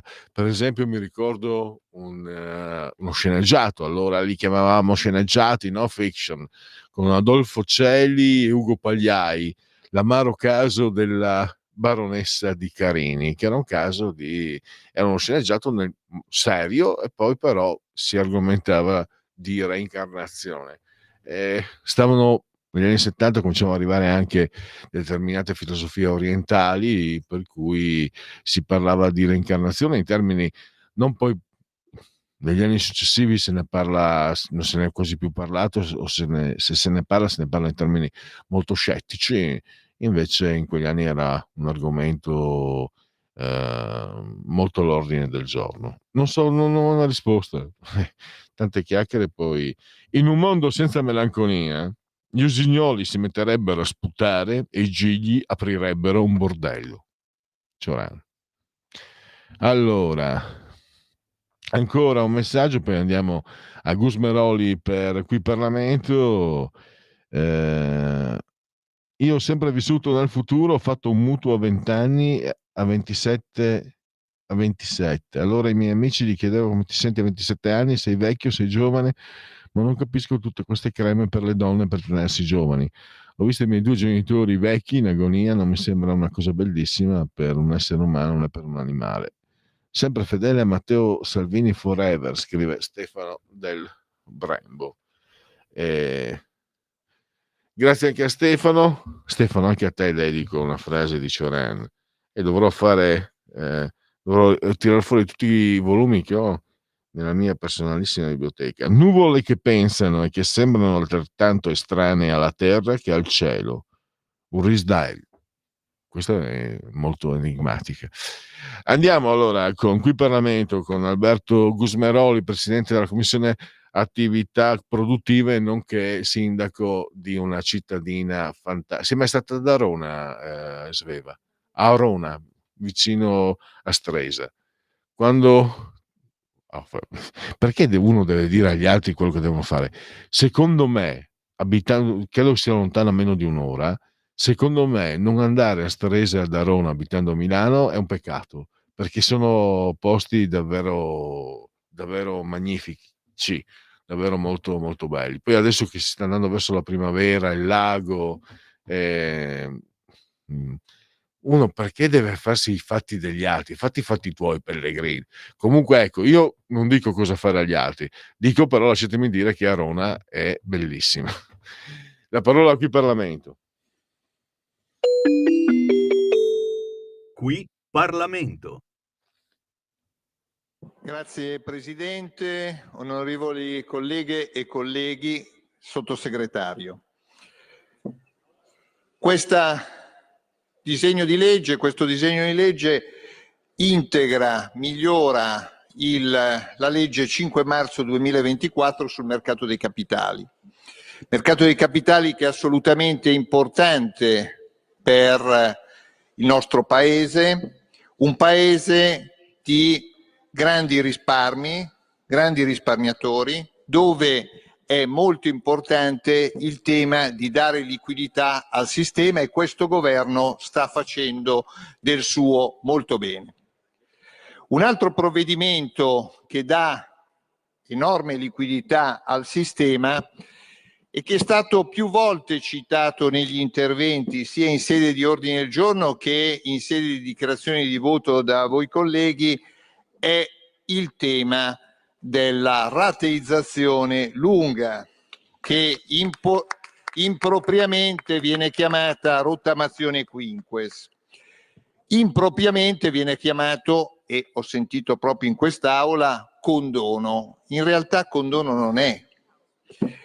Ma se fosse un condono, la rateizzazione lunga, cioè la proposta di legge della Lega depositata a novembre in questa Camera, per cui si prevede che tutto l'arretrato fiscale e contributivo venga pagato in 120 rate mensili tutte uguali. Ma se dicevo, se condono dovesse essere, questo condono lo ha fatto la prima volta il governo Renzi, la prima rottamazione.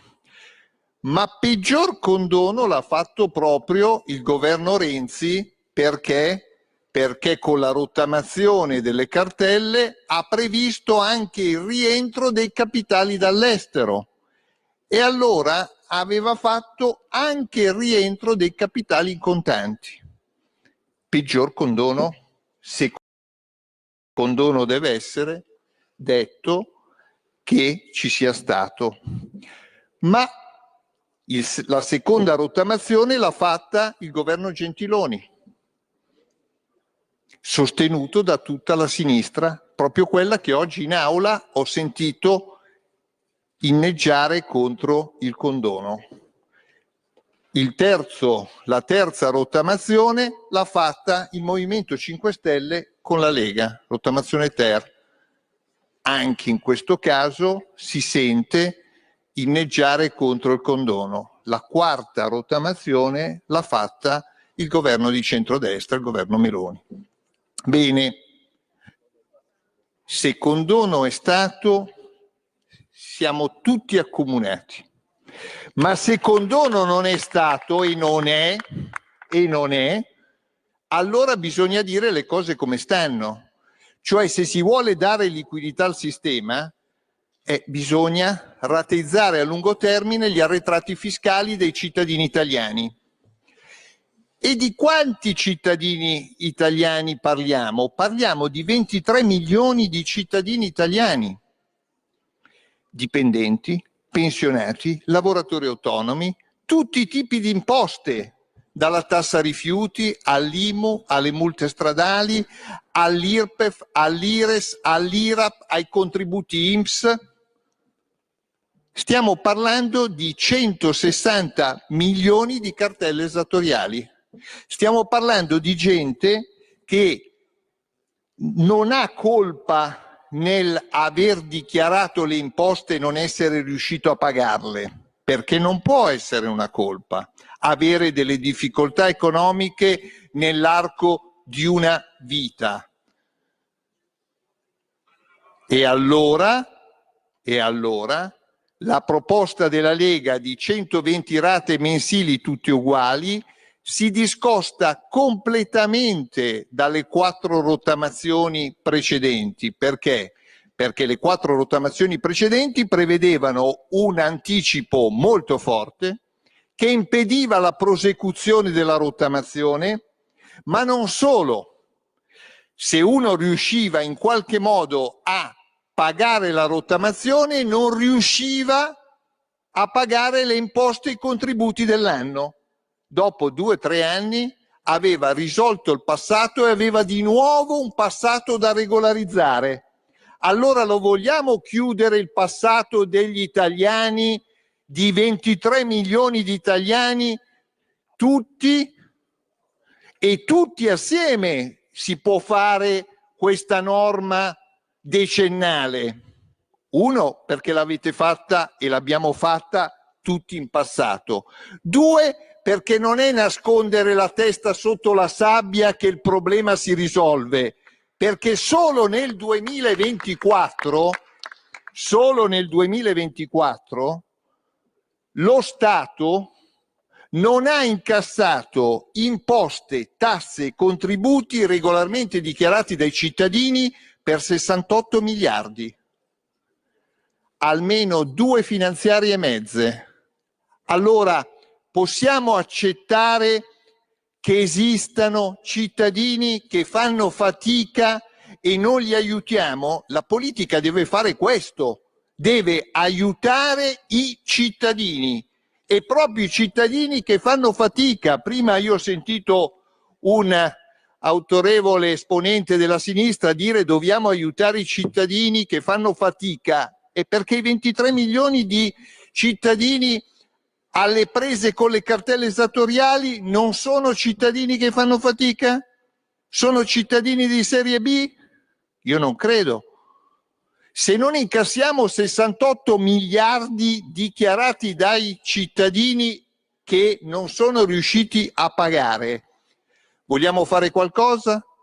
Vogliamo utilizzare degli strumenti che esistono, come la proposta di legge della Lega 120 rate mensili uguali, per far sì che si sani il passato e si affronti con serenità le imposte correnti, e proprio quelle imposte correnti dell'anno possono essere quelle che ci permettono di ridurre la pressione fiscale anche di chi non ha cartelle esattoriali. Cioè sostanzialmente si mette assieme un paese, quelli che hanno arretrati non colpevoli con chi ha giustamente fatto il suo dovere, ma è riuscito anche a farlo. Perché? Perché non ha avuto criticità, non ha affrontato con la sua piccola o media azienda il Covid, non è riuscito a, affrontare difficoltà che capitano a tutti nella vita. Quindi il tema del mercato dei capitali si innesta se vogliamo aiutare il mondo delle imprese anche con una pacificazione fiscale che non è un condono, perché le imposte si pagano tutte, ma solo si pagano molto lentamente in 10 anni. E il caso che possiamo prendere tutti come esempio è quello della casa. Noi non compreremmo mai una casa in contanti. Spesso i giovani non riuscirebbero nemmeno a pagare una casa a 5 anni, ma in generale si fa un mutuo. Quando tu vuoi fare un investimento a lungo termine, fai un debito a lungo termine. Ebbene, qui la stessa cosa. Se io ho un debito enorme passato, se lo spalmo in 10 anni, riesco ad affrontare il passato, riesco a vivere serenamente, non chiudo la mia azienda, non faccio perdere posti di lavoro, non rovino delle famiglie, faccio crescere l'economia di questo paese. Allora la rateizzazione lunga a 10 anni ci deve accomunare tutti, ancora di più approvando questo decreto, questo disegno di legge sul mercato dei capitali, che vuol spingere ad aiutare le imprese, la liquidità e il risparmio. Pensiamoci tutti, abbiamo non tanto tempo, perché 23 milioni di cittadini italiani sono alle prese con un'angoscia fiscale. Tutti noi siamo qui anche per risolvere il loro problema. Grazie a tutti, la Lega voterà a favore del disegno di legge.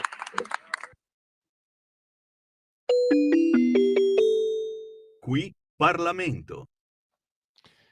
Eccoci ancora in diretta, sono le 14:25.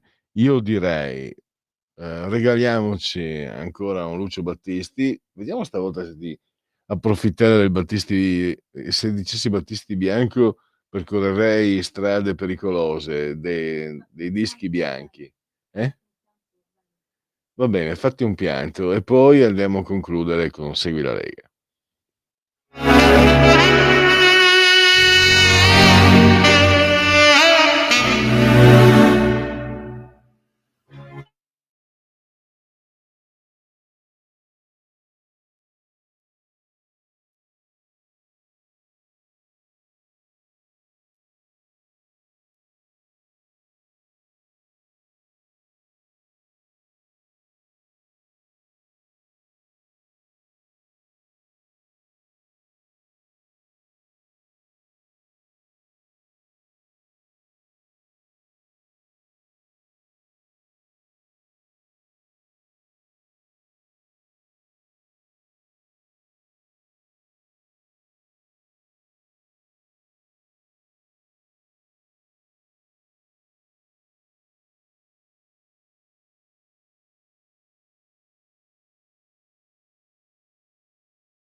Segui la Lega è una trasmissione realizzata in convenzione con La Lega per Salvini Premier.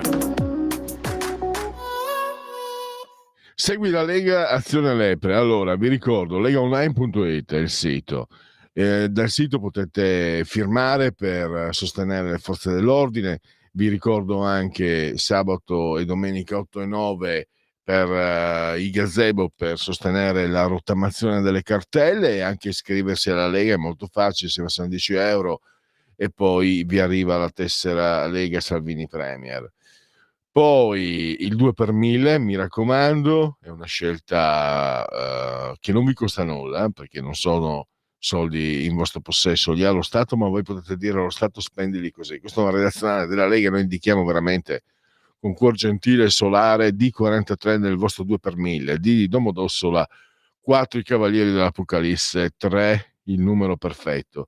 E infine gli appuntamenti con gli eroi della Lega, vale a dire i politici. Allora, oggi Paolo Borchia, chiedo scusa per questi improvvidi colpi di tosse, All News TGcom 24 alle 15:30, scusate. Poi Susanna Ceccardi alle 16, sempre oggi, Sky TG24. Lo abbiamo sentito poco fa, potete risentirlo su Economia a Sky TG24, il presidente attività produttive commissione di Montecitorio, Alberto Gusmeroli, alle 17:15. Domani invece alle 7:30, ora antelucana per chi vi parla, nel cuore della notte, 7 Gold, potete vedere o ascoltare il presidente dei parlamentari leghisti a Montecitorio, Riccardo Molinari, e sempre domani alle 8:35, sempre un'ora molto presta, con Massimiliano Romeo a Casa Radio 8:35, il presidente dei senatori a Palazzo Madama, nonché per molti anni voce storica di Radio Padania. 14:33, si è fatto veramente tardi.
Eccoci in diretta, credo che in questo momento sia in collegamento Skype il dottor Corrado Ocone, anche oggi l'abbiamo letto su Libero.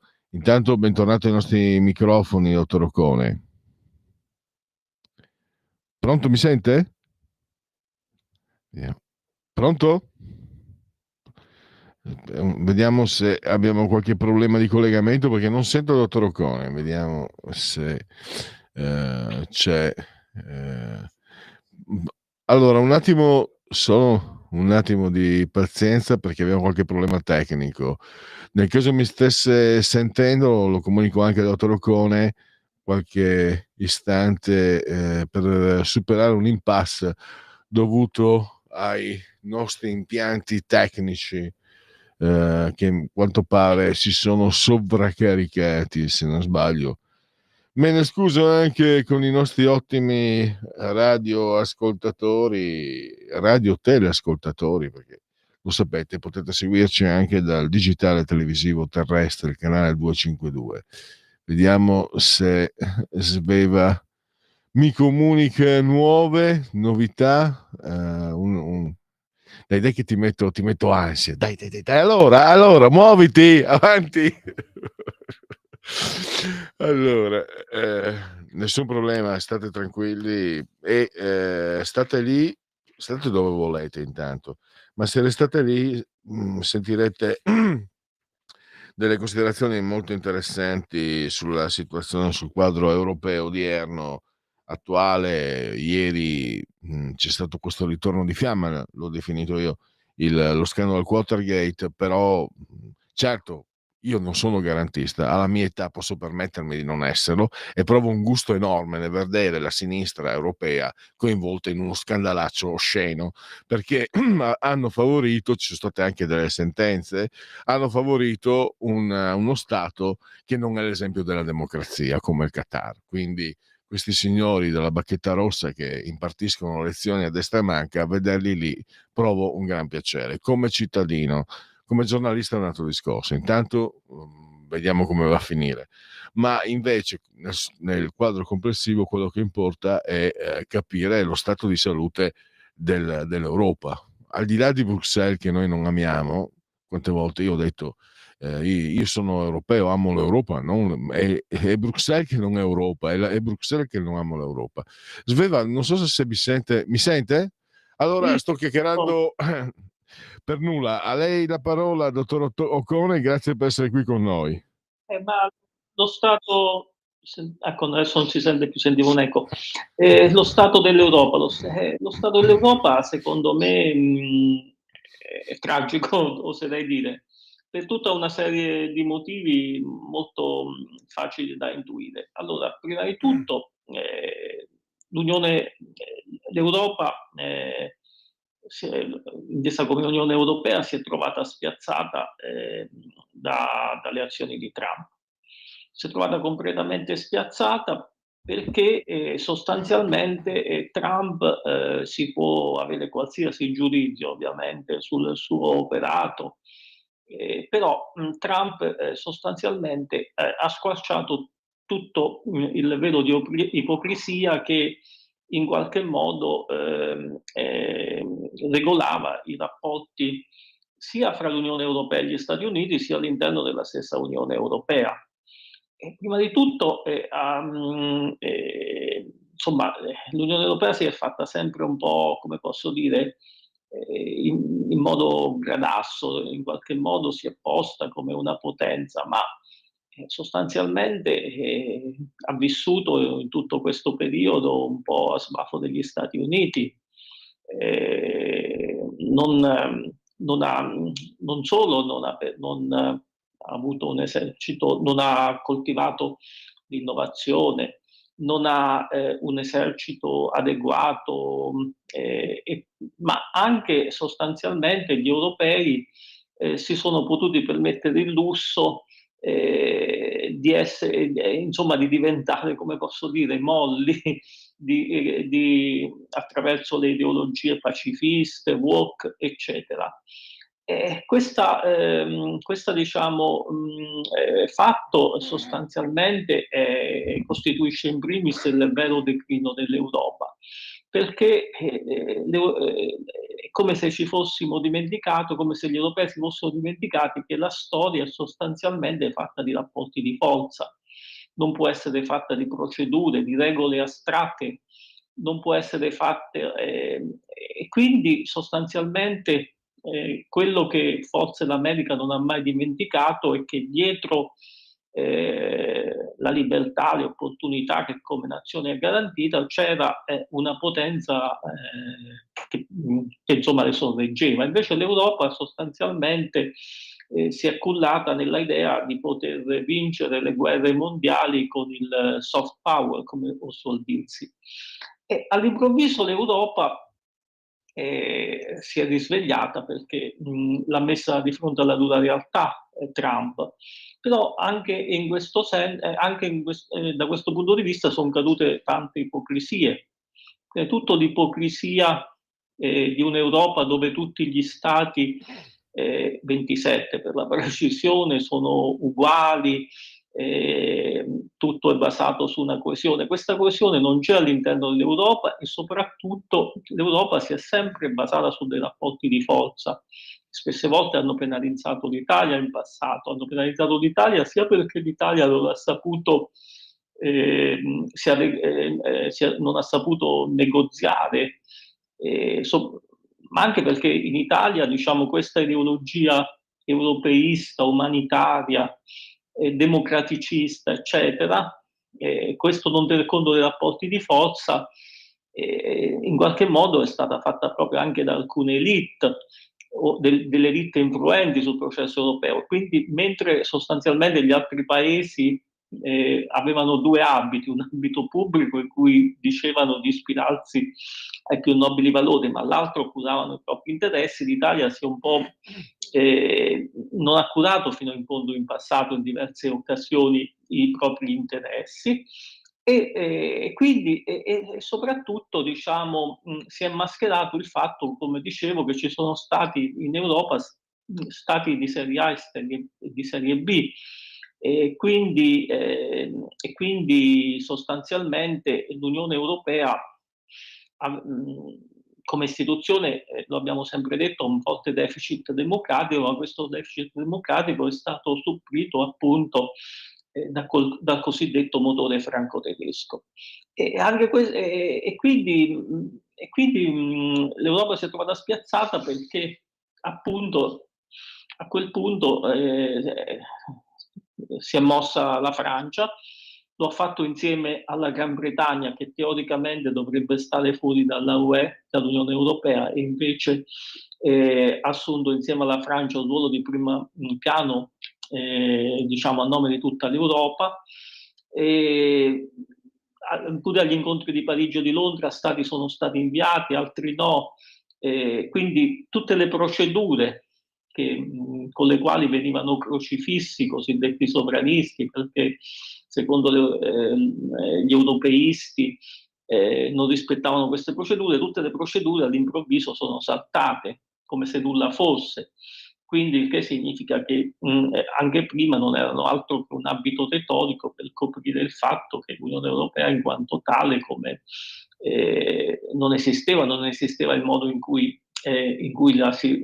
veniva presentata.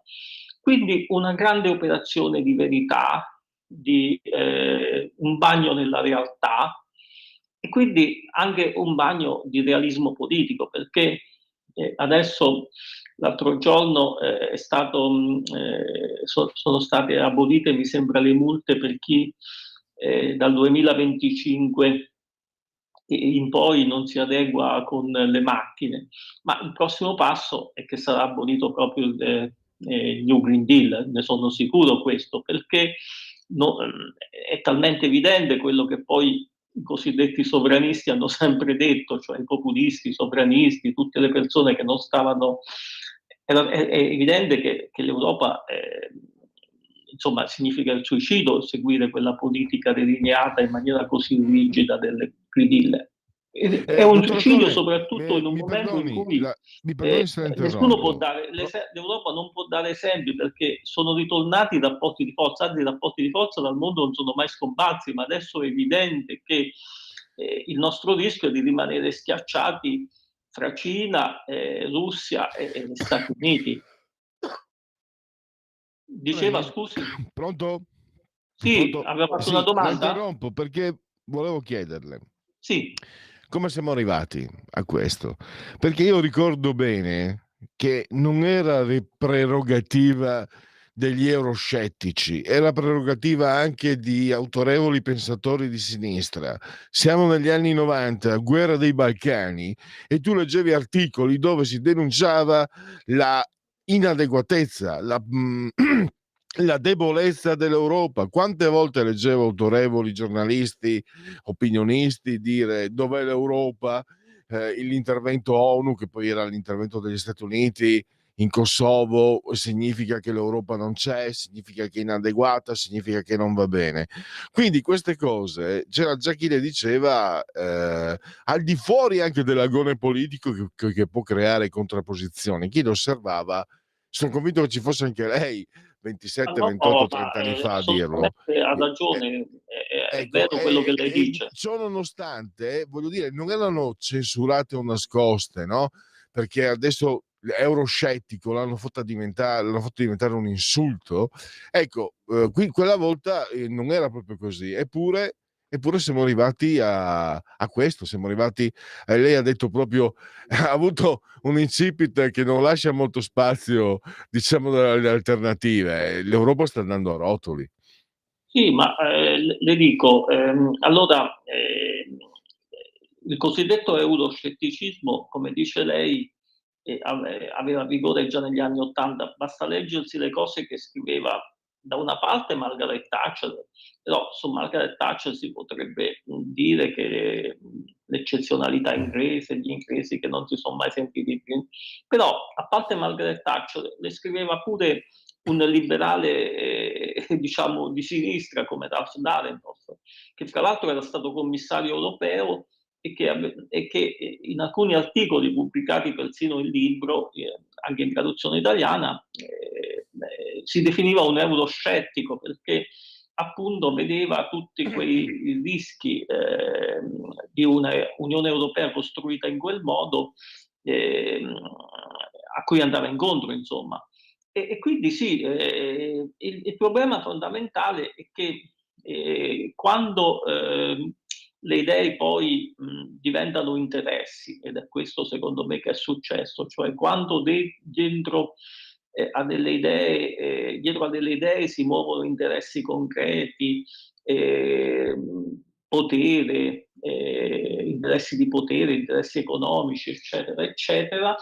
A quel punto le forze che hanno in mano il potere cercano di censurare le voci discordi. Allora sostanzialmente tutto questo era ancora in fase embrionale, quindi probabilmente non si sentiva questa esigenza di censurare le voci avverse come poi dopo è venuto. Però ecco, il fatto fondamentale secondo me è che l'Europa, se uno legge Dahrendorf, vede che già negli anni '80, insomma, era intuibile la china regolatrice e accendatrice che poi l'Unione Europea è venuta ad assumere. Però tutto sommato l'Unione Europea era ancora qualcosa insomma, che non incideva ancora tanto nelle nostre vite, era qualcosa che non era al primo piano, diciamo, dell'attenzione dei cittadini sostanzialmente. Mi ricordo, ho tanti anni da ricordarmi che pure quando si andava a votare ancora negli anni '90 per le europee, si andava così, era più che altro qualcosa di simbolico. Invece in questo, diciamo, era un silenzio assenso quello che davano i cittadini a questo progetto europeo. Però quando questo progetto europeo ha cominciato ad incidere, quelli che erano i difetti che già era possibile vedere all'origine si sono tutti concretizzati. Poi tutto questo, e qui veniamo un po' alla sinistra italiana, anche per ritornare alla parte iniziale del nostro discorso. In tutto questo, secondo me, si è aggiunto anche un altro elemento, che con la fine del comunismo, che a parte la fine, diciamo, simbolica, la caduta del muro di Berlino, però già ai primi anni '80, insomma, si capiva, per chi lo voleva capire, che il sistema era un sistema finito, insomma, che non già, diciamo, gli intellettuali del dissenso avevano fatto capire come l'azione di Solidarność in Polonia, i dissidenti di Cecoslovacchia, eccetera, facevano capire come quel sistema di paesi attorno alla Russia e all'Unione Sovietica non poteva più reggere. Allora, diciamo, già negli anni '80, quindi in qualche modo anche i comunisti, anche se continuavano gli italiani fino all'ultimo, tra l'altro, continuavano a essere amici dell'Unione Sovietica, però anche i comunisti sostanzialmente avevano capito che quel Dio, il Dio comunista, era fallito, e quindi cercavano alternative. E quindi di colpo c'è stato negli anni '80 fra i comunisti italiani una conversione all'europeismo, perché fino agli anni '80 i comunisti italiani erano fortemente anti-europeisti, erano contrari al processo di unificazione, erano contrari e giudicavano il processo di unificazione come qualcosa voluto dall'America in funzione imperialistica, eccetera, eccetera. Poi di colpo sono diventati europeisti, perché nell'europeismo probabilmente hanno visto un surrogato alla vecchia fede. Quindi quella tensione dirigistico, regolativistica, burocratizzante, eccetera, che era già presente, si è saldata, diciamo, con questa conversione della sinistra all'europeismo, e quindi è nato quel meccanismo sostanzialmente non liberale, fortemente autoritario, dirigistico, che poi è andato sempre più maturando. L'Europa è qualcosa di importante, ma è qualcosa di importante, cioè l'Europa è importante che i popoli europei siano uniti, ma un'unità nella diversità, perché non possono essere uniti in tutto, perché sono popoli che hanno elementi in comune che appunto li fanno identificare come Europa, come Occidente, ma anche tanta diversità storico-linguistica, eccetera. Poi è necessario che una certa integrazione ci sia. È necessario per due motivi. Uno, perché appunto si opera in un mondo dove appunto hanno forza i grandi imperi, la Russia, ma soprattutto la Cina e gli Stati Uniti, e l'Europa non può, insomma, muoversi in maniera, ma è una forma di integrazione anche dovuta per motivi storico-culturali, cioè noi insomma, abbiamo delle radici, crediamo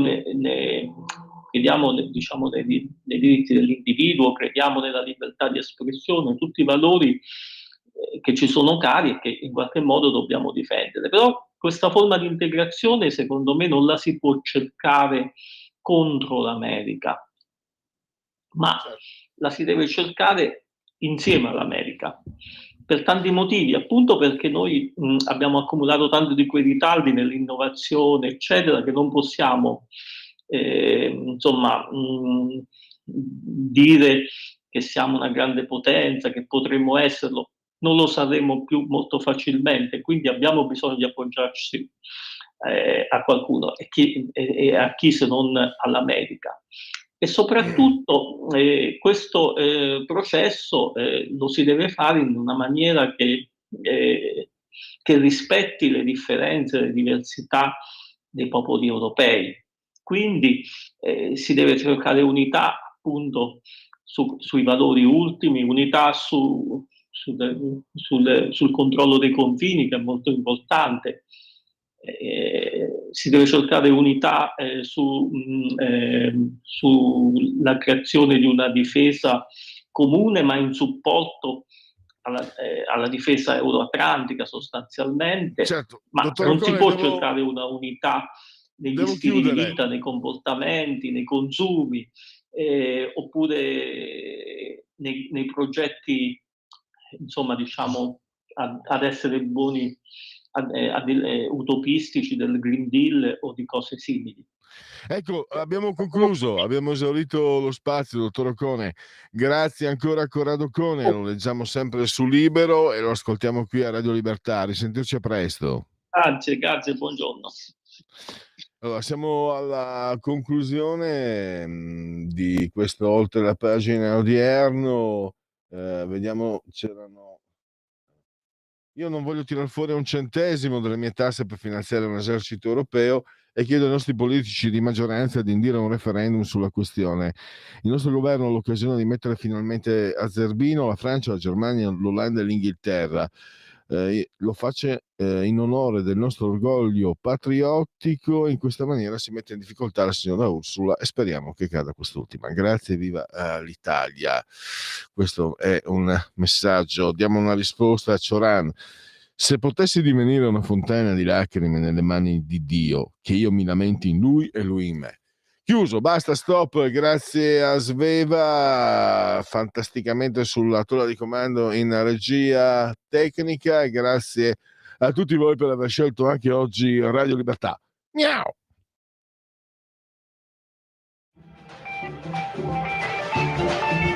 Avete ascoltato Oltre la pagina.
Stai ascoltando Radio Libertà, la tua voce libera, senza filtri né censure.